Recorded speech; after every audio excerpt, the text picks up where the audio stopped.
இந்த பாட்டில்ஸ்லாம் பார்த்ததுமே உங்களுக்கு கண்டிப்பா ஒரு கேள்வி எழும்பும். இதில இருக்கிற மீன் குட்டிலாம் எங்க போச்சுன்னு சொல்லிட்டு. இதில இருக்க மீன் குட்டி எல்லாமே வந்து நம்ம போட்ட அடுத்த நாளே வந்து காலையில எல்லாமே செத்து போயிடுச்சு. மனசுக்கு ரொம்ப கஷ்டமா இருந்தது.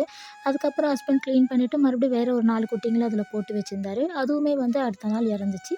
ஆனா மத்த 2, 3 பாட்டில்ல போட்டிருந்தது எல்லாமே நல்லா இருந்தது. இந்த ஹைட்டா இருக்கிறத போட்டது மட்டும் தான் செத்து போயிடுச்சு. சரி இந்த பாட்டில்ல இருக்கிறதுனால தான் இப்படி இருக்குன்னு சொல்லிட்டு நான் வேற ஒண்ணுத்துல மாத்தி வச்சிருந்தேன்.